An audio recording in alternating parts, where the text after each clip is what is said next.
So are you looking for something specific in this particular session?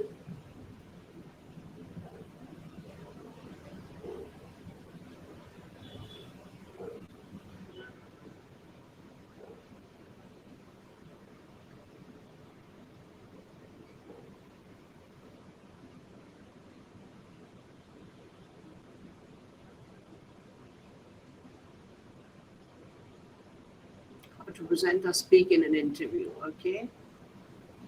So you've had a couple of years of work experience?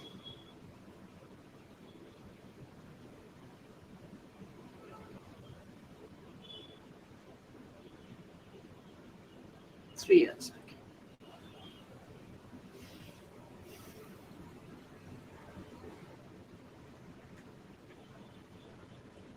Hi, Balu, good evening.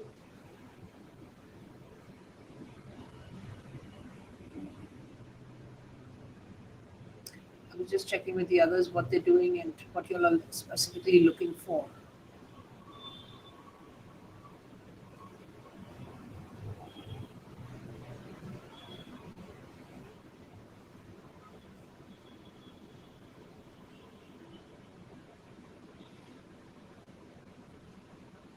Shrishti's already working as a teacher for 2 years?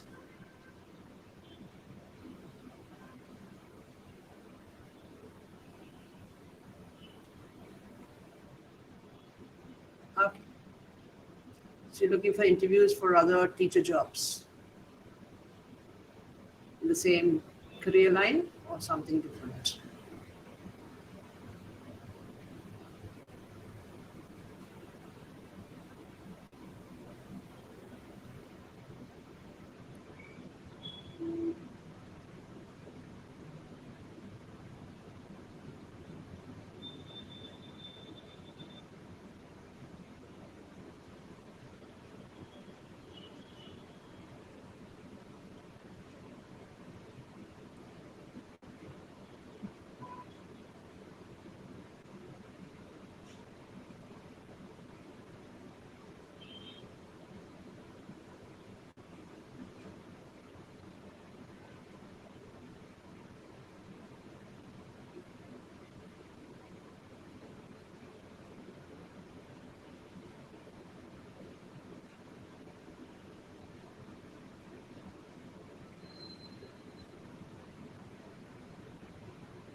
Okay.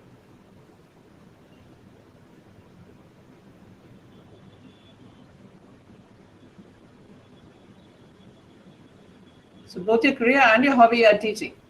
That's interesting.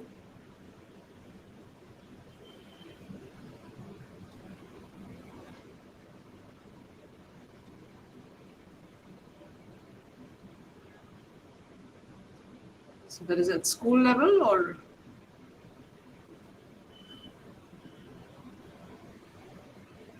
middle school, high school, junior school? Where are you teaching, Shrishti?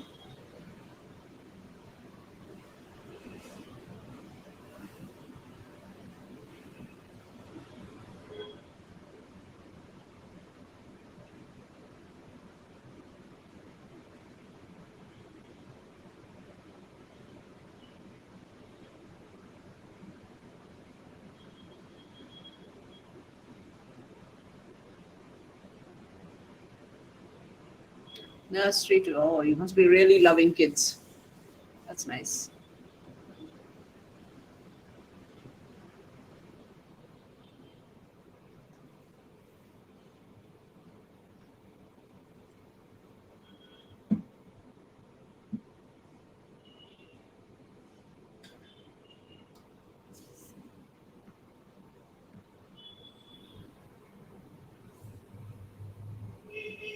The rest have anything to add before we start so I can include that in the talk?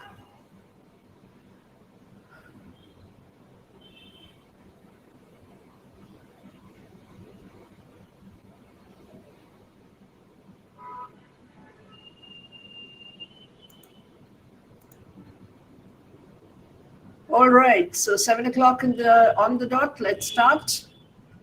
Good evening to all those of you who are here. I'm Nina John, public speaking and life skills coach. I've been in this space for several decades, teaching courses, coaching CXOs and a wide variety of people to help better their communication skills, to help them more effective at home, at school or college, anywhere and everywhere. So, welcome to this series on mastering public speaking. Today, we're talking about useful phrases that you can have during your interviews and elsewhere.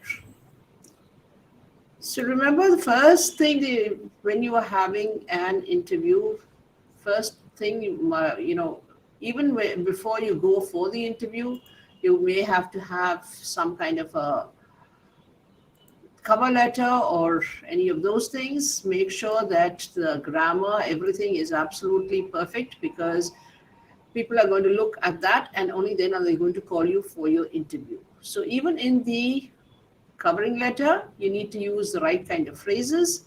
You need to have different kinds of ways of introducing yourself, asking for the job, giving your references, all of those. What I would also suggest is sometimes you may have to have a telephone call. So maybe we can start off with telephone calls and talk about the fact that the first thing you should do when you are making a call to a particular organization is be sure and be specific about whom you want to talk to. So get your details right and make sure that you speak to the person in charge and say that I'm here to look for a particular kind of job. I'm applying for this position at this level. Either I have sent in a letter through for the ad, or someone asked me, so I would like to speak to XYZ. So do your research and make sure you do that. And always, no matter what you are doing, remember there are 3 very, very useful phrases that you must keep in mind no matter what the conversation is, whether it is interviews or anything else. The first is please, the second is thank you, and the third is sorry. Whether you're the person conducting the interview or the person attending the interview, please use please as many times as you can, because that comes across as polite and people are able to feel that you have those kind of manners and etiquette. So when you are making the phone call, please may I speak to Mr. Parthasarthi? Please may I speak to? Please could you put me on to the right person so that I can forward my application? Please help me in please help me by connecting me to the right person. I want to do XYZ. So please is one of the main things, and always say please may I and please could you. So that helps people to comes there as a request.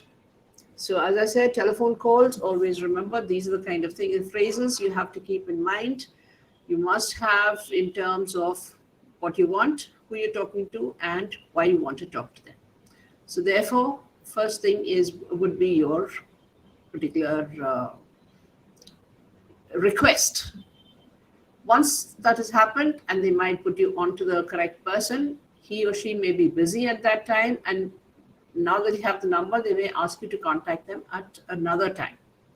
If you have to make a call some other time, one of the ways you can, if a person is constantly busy or the line is constantly busy, one thing you can do, one tip I would like to give you is you can text or send a WhatsApp message introducing yourself and say, this is why I want to talk. May I have 5 minutes of your time? So even on the phone, if you've got hold of that person, first thing can say, you have to start off with good morning, good evening, or whatever it is. And then you go on to say, is this a good time to talk? May I speak to you for 5 minutes about, and then you talk about this. I had sent in my application. I have not received a reply, or I want to apply for this particular job.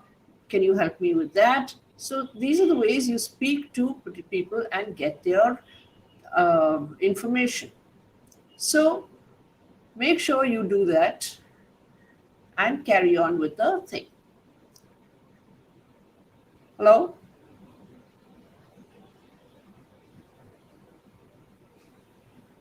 Hello, are we on?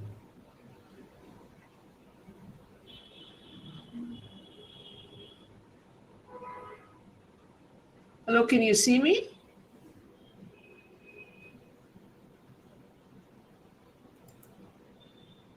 Yes, you can see me and hear me? Yes. Sorry, I thought we suddenly went offline. So I was just wondering what happened. So yes, as I said, the first thing is in terms of what have I done. And so therefore, sorry, I got a little distracted over there. So therefore, it's like I'm going to speak about this kind of thing. Now, assuming you have got the interview call and you have reached the office, first thing is please, please, as I keep repeating, be polite to the receptionist and anybody else you meet. Don't think that only the big managers and higher level officials are the people you should be polite to. You have to speak to everyone and be equally polite to all of them. So when you go to and ask the receptionist, say, I have your papers ready or your some name ready or whatever, and say that I've come for such and such an interview. Please, can you help me? So please start off by wishing that receptionist also good morning, good afternoon, good evening, whatever. Introduce yourself and say, I am so and so. I've come now, for example, somebody has said, I've come for the interview for the Linux system administrator. Whom do I meet? Please, can you help me? So they will direct you to the right person or ask you to sit down or go into the office with whatever security arrangements are there, in the sense one person might escort you to that particular place or somebody will come and collect you. So IT companies have a lot of security things like that. So make sure that that's also taken care of. And then you go and into that particular cubicle. So I'm assuming that you are now at the cubicle. Now, before you enter the office of the person whom you are going to see, stand at the doorway and ask for permission. Even if it is a cubicle, stand there and say, good morning, excuse me, may I come in? Why I'm asking you to do this is because, one, if it's a series of interviews, the interviewer may be talking to somebody else on the phone, maybe marking the earlier candidates. They can have some kind of marking system. They may not have finished that. So everyone would like to finish the previous interview or whatever job they are on, clear their minds, and then they will invite you in. So then again, please may I come in, whatever. And only when that person asks you to sit down, do you sit down in that chair that is there. So again, good morning, good evening. And this is the kind of information that I have. This is a job that I've come for. So what would you like me to say? So now if it is, for example, Shrishti has said she's coming for elementary education educator. So I assume for, she said nursery to 5th standard. So therefore, we're talking in terms of, I'm here for as subject history teacher for standard 4 or social sciences teacher for standard 4. So these are my papers. This is the kind of experience I've had, and all of that will be covered in the profile, but it will be, kind of expanded when you're talking to the other person. So that person, the interviewer, will ask you questions. Be prepared to answer them. And again, I cannot repeat this enough. Make sure you have read your biodata completely. There are no spelling mistakes, and whatever you have, you should be able to back it up. So if you say that you've been teaching in such and such a school, they should be able to say, this is not the thing. So we're saying, what can we actually do? Now, Shrishti has asked, ma'am, can we say sorry to interrupt it to you? No, you shouldn't say that. First of all, wait till the other person has finished. Suppose you do start talking without realizing the other person was talking, then you can say, I am sorry I interrupted you. I am sorry to have interrupted you. Sorry to interrupted to you is not right. So it will be, I'm sorry I interrupted you. If if I'm not having experience, only having knowledge, what can I say to HR? That's not a problem at all. You can always say that this is the experience I have. This is the work I have done on projects, but I haven't worked in a corporate, or I haven't done this. So this is the experience that I have. And give them something to show that you're, so they might ask you a question, a technical question, and then you should be able to answer that. So another thing, please remember, if somebody asks you a question that is slightly out of syllabus, so to speak, don't be afraid to say, I'm sorry, I don't know the answer to that question, but I can get the answer and I know. So therefore, I'm sorry, I don't know the complete answer to that question would be a useful way of saying it. And again, stick to the sir and the ma'am whenever you're in the interview, because it's always the most useful thing you can have. Once you've started the interview, they might ask you questions in terms of what do you do, or what is the kind of position you're looking for. Now, if they have advertised, then you will be able to match your current skills and competencies with the position and say, this is what I have done and this is what I can offer. This is how I can contribute to the organization. Or now, for example, Shrishti can say that I've been teaching in this particular thing, and one of the reasons why the students or parents love me so much is because I introduced this kind of, a play method, or I did something new with them in this kind of. So something concrete that you have, that you've done, is the kind of thing that they will be looking for. So I don't just give them a history lesson. I ask them to make models, or draw the kind of something about the king and the queen, or something like that, and or ask them to role play something. So something innovative that you have done is always a plus point. Similarly, anyone who's in the IT or any other industry, you can always have some kind of information about the achievements. Now, when a lot of you may have projects that you have done together as part of the college team, as part of any kind of thing. In that case, you should be able to tell them what was the project, what was the exact languages that you used, what were the platforms that you used. And from the way you describe that, the interviewer will be able to gauge your current abilities and whether you really have the skills and competencies that you claim you have in your biodata or your profile. So those are the kind of things you have to check. And those are the things that people will think in terms of how do we actually do. So as I said, some of the useful phrases, one of the things is the interviewer may ask you a question and you may not be able to understand. So 2-3 ways you can deal with that. One, say, excuse me, or pardon, I didn't hear that question. Excuse me, could you repeat that question, please? I didn't hear it properly. Or excuse me, I didn't understand that question. Or a third alternative you have is to paraphrase it and say, I'm sorry, I didn't really understand the question, but from my understanding, is this what you are expecting? So you're kind of paraphrasing the question in the way you know, and therefore the interviewer can also understand whether you followed the question properly or not. So most important skill in interviews, please understand in terms of what can I do or what can I do. So Rahul says, in my last interview, you said your communication is not up to the mark. Now, when somebody says communication is not up to the mark, you can say, I'm sorry, but could you explain in what way it's not up to the mark? So then he can say, is it your grammar when you are speaking? Is it the language you're using? Is it your body language, confidence level? Is it the way you answer questions? So say, as first thing you can actually do, a very useful thing is, thank you for your feedback. I know I may not be getting this job, but can you tell me how I can improve in the other things? So if the thing is that I speak very fast, make sure that you speak slowly. So then go, make it a point of speaking slowly when you are in an interview. Practice at home, practice with the others. And if you're not prepared for a certain kind of interview, it depends whether you're going to get particular. I think I need more clarification on what you mean by algo round.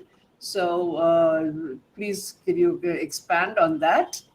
And whether you have more time or not time will depend on how many other candidates are there for the interview at the same time. So if it's just a few people, they might have.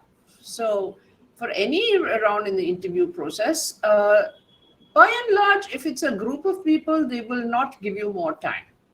But if you're on your own, then that person might give you more time and help you to understand what is particularly wanted. So that is one thing you can do. And again, you can say, I'm sorry, I didn't understand that.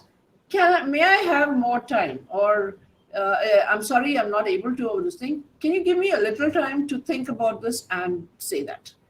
So asking for time is not a very big problem unless there's too many candidates. So I can only answer with reference to context, and you have to tell me what happened. I mean, were there more interviews or what was it like? So anytime for that, you have to do that. So the other thing is, tell me more about yourself, and amongst the questions you can ask, can you tell me more about what the job entails, especially if you had 3 to 5 years of professional experience? This is what I do currently. This is what you have advertised for.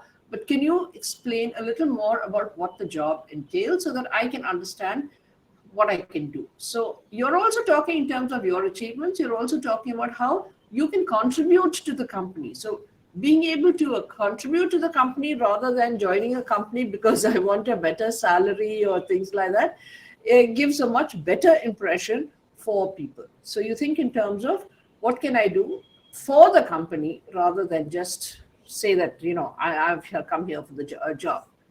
So that is one thing that you will have.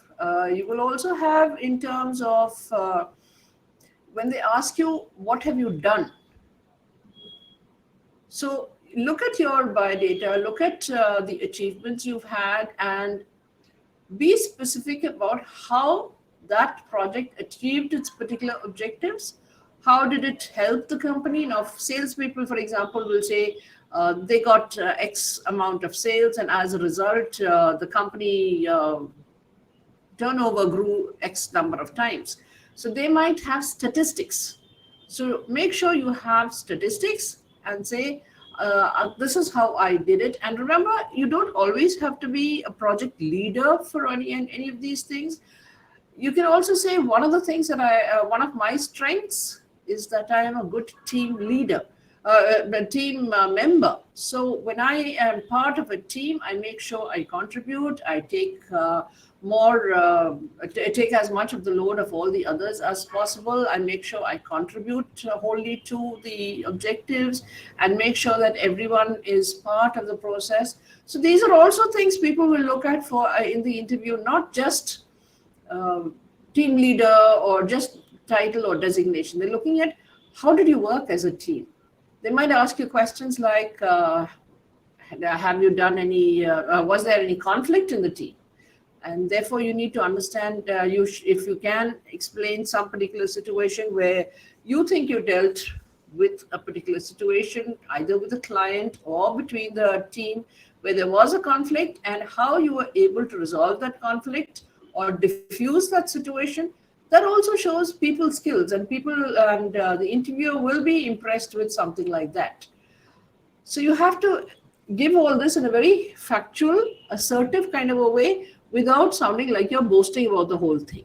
So these are all the ways in which you should be assertive. These are the ways in which you can talk. And these are the phrases that you can use when you are talking to the interviewer. Another thing that you will have, for example, is they might ask you other questions. So if you should be prepared to answer all the different kinds of questions that you have, and how you're actually going to think.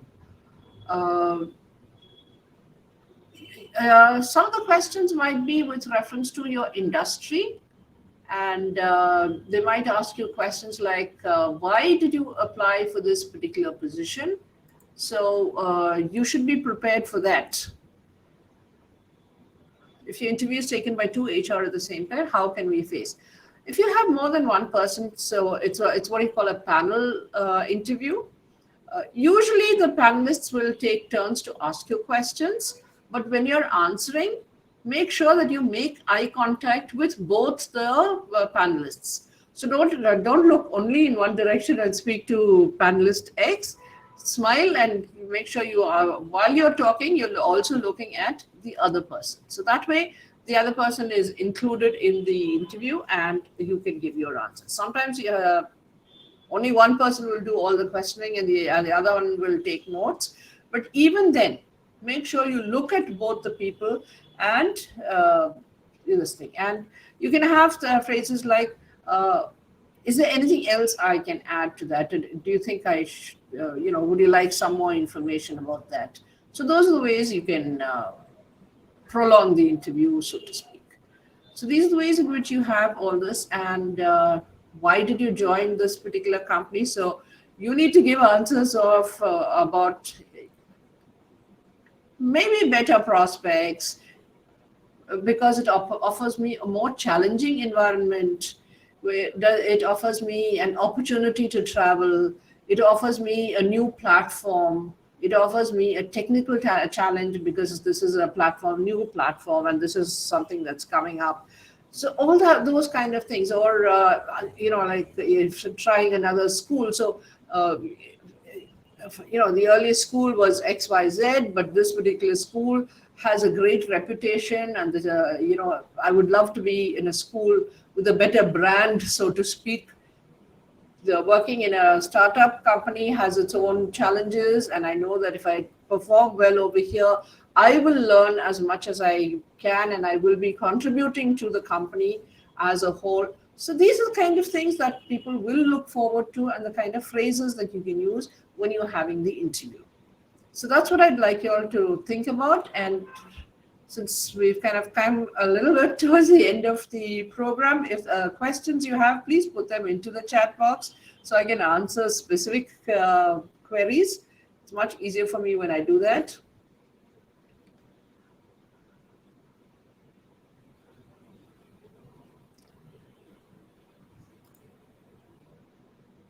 They might also have questions like, are you prepared to do traveling? Are you prepared to, because in today's scenario, are you willing to come to the office, or are you insisting on working from home? Those are the questions you're going to have. So you had better be prepared with your answers for that. And the reason why, that may be the reason why you're resigning from a particular job for another job, because you have a family issue, and somebody is, for example, I know somebody who said, I have to take my daughter to school and back every day. My wife is already working night shifts. So we thought I could have a work from home thing. So today, those are answers that are acceptable in interviews. So you had better decide on the basis of your family commitments and your family situation, how you want to answer that. So why did you leave your earlier job? Because it takes me 1 hour commute to go there and come back. Whereas if I have a work from home, I can manage things better. I have a family member who's not well. And if those are and also please remember, if you're giving some situation, you don't need to give the exact medical condition. You can just say, give a generalization like a family member who is not well. So I have to take care of that, something like that, So use phrases of that kind rather than the same. Never say things like I had problems with my boss, or say things like I had problems with my earlier company. You can say there were certain issues that were there, or there were certain challenges that were there, and therefore I decided to look for other opportunities and things like that. So those are some of the other things that you can also have with reference to any of these. So any questions that you have, please put them into the chat room. Hi, Devjani. fifth standard prefect interview. Don't tell me they've got. Okay. I'm sure the prefect will be asked questions like, how will you keep the class quiet when the teacher is not there? So she will have to answer, she or he will have to answer those kind of questions. And I think the kids know better than us what kind of answers are there for them. You can tell them to they can have a quiz during that time, and things about how to keep the class quiet before the next teacher comes. So uh, I don't know. I don't have much experience with fifth standard prefect interviews so far. So sorry, Devjani, I think this is exactly the kind of situation you all will be having here. And using a little humor and saying, I'm sorry, I don't know the answer to that question. Have a laugh about it. Be relaxed. See, every interview doesn't have to be a stress interview. The more relaxed you are, the more comfortable you will be answering, and you'll give better questions and better answers. So don't look at every interview as something to be stressed about and worried about. And the more professional the interviewer is, they will definitely ask you questions that make you comfortable and have a conversation with you rather than just throwing questions at you all the time. So yes, uh, some companies have a culture fit on, absolutely. And I would suggest before you even go for the interview, try and check out the company. There's a lot of WhatsApp groups or Facebook groups that tell you about different companies, and you can just put it out there and find out what the culture is like, or from word of mouth of your friends. Check out, see, culture fit. I mean, some companies see a sales or other company might prefer someone who's not only outgoing but is also very committed. See, it's a very false it's a myth to say that all salesmen are extroverts and big talkers and things like that. Going for a sales job could also mean a lot of determination, and because there's a lot of disappointment on the way, every prospect you meet will not give you an order. So therefore, the interviewer and the company is looking for somebody who fits into their culture to a certain extent. And will they be able to do the kind of things that the organization wants? If it's an IT job, are they willing to stay long hours? Are they willing to stay, or work at odd hours? Are they willing to? Are they able to deal with international clients? Do they have the communication skills that deal with all of those? So, culture fit now, for example, the kind of person who will go for an IT job may not necessarily fit into a marketing job, or definitely not fit into an advertising job. So neither will either of any of these fit into an event management company. So look at that also as a great way for you to understand the company. And definitely you can ask what you're looking for, and get some clues from them. And if you disagree with some of the things they mentioned, that's absolutely fine. There is no reason for you to be like ice cream and be ready to fit, every flavor. So there are definitely, even when you're having ice cream, each of us will have prefer a different flavor. So every company will have a different way of looking at it. But at the same time, remember, companies are also now looking at diversity. So if you disagree with some of the things they mention, some companies might think it's not a good thing depending on their company culture, but some might say, this is the kind of person we need who will disagree with us, who will have a different point of view. And unless we have different perspectives, we will not be able to deal with our customers, because the customers are also so diverse. So an FMCG company or all of those might prefer someone with a more diverse kind of a background, with a totally different background, and maybe looking at that. So disagreeing with some of the things they mention is absolutely fine, but be prepared. I mean, be clear about what you're disagreeing about. Don't disagree for the sake of disagreeing. go ahead and, very politely say, I'm sorry, I don't agree with that. I'm sorry, I don't think so. Like I said at the beginning, please, thank you, and sorry. I'm sorry, I'm not very sure if I would fit into that kind of an organization. I'm sorry, I don't think I agree with that. I'm sorry, I disagree. So these are all the phrases you can use, and absolutely no problem in having to disagree with this. And it's finally, you have to fit into that organization, they have to be able to fit you. So go by what I call gut instinct. And for managerial position, might be better to skip and say you disagree. Yes, they might ask you something about ethics or values or whatever. Stick to your ethics and your values and state clearly what they are and go ahead with that. That's more important. And it's better to be upfront right in the beginning. So any other questions on that? That's a very interesting line of conversation we are having over here. Okay, any other questions? Any other things people would like to ask or say?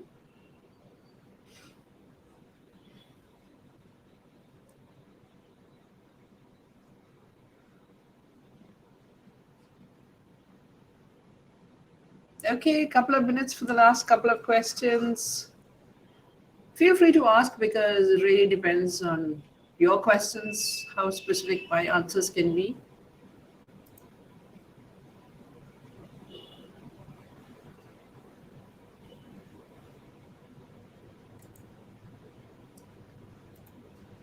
And always remember, the more research you have done into the company and the more knowledgeable you are about that, that will come through in the interview. So you also need to understand, why are you applying for this particular job? What are your future career prospects and what are your future career plans? So this is a little bit of a self-analysis you need. So do both self-analysis and research about the company or the organization you're going into, including things like culture and the organizational culture and things like that. And don't believe all the ads and that is best places to work for. And sometimes companies present differently in interviews, and when you join, it's different. Yes, that is a reality, but you have to see, so long as you don't really have to compromise your particular values or your particular principles, I think you need to learn how to work in different companies because each organization is different and the organizational culture, you may take a little time to adapt to that. That's not really a problem. So unless, like I said, there's an ethical dilemma or a problem of corruption or something like that, I think you should learn, try and see how long you can work and then decide after, you see, give it time on both sides. You need to learn what the organization is like. The organization needs to know what you're like. Only then can you decide whether you want to stay or not. So don't fly off the handle at the first opportunity and don't decide to quit at the first thing. Work it out for some time and then see. You will also evolve into a different kind of a person. The organization will also have different responsibilities and things like that. So see how it goes. But take time over it. Take time over it. And then decide. Yes, any other questions? Yes. Then if you're unhappy and let me give you another tip. Most people leave bosses, they don't leave organizations. So it's really the boss or the person you're reporting to that will make a difference to your thing. So whoever your immediate reporting officer is the person you have to really work with. That person and the team makes all the difference. And you need to work at making that a great workplace also. Thank you, Rajit, for agreeing with me.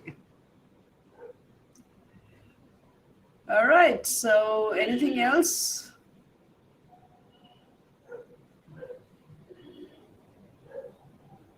Ah, I left a company for this sole reason.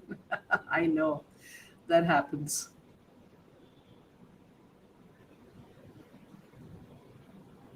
So I hope you got into a better company after that.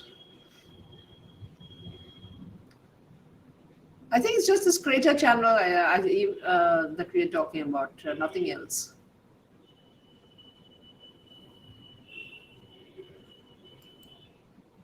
Yeah, and Debjani, were you able to contact Toastmasters?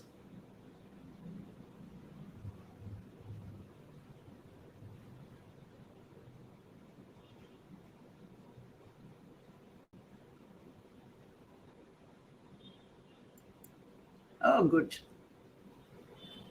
Right.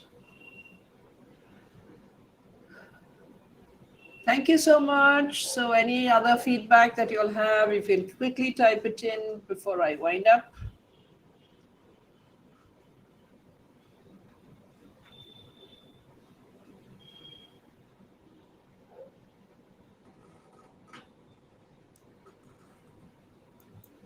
Okay.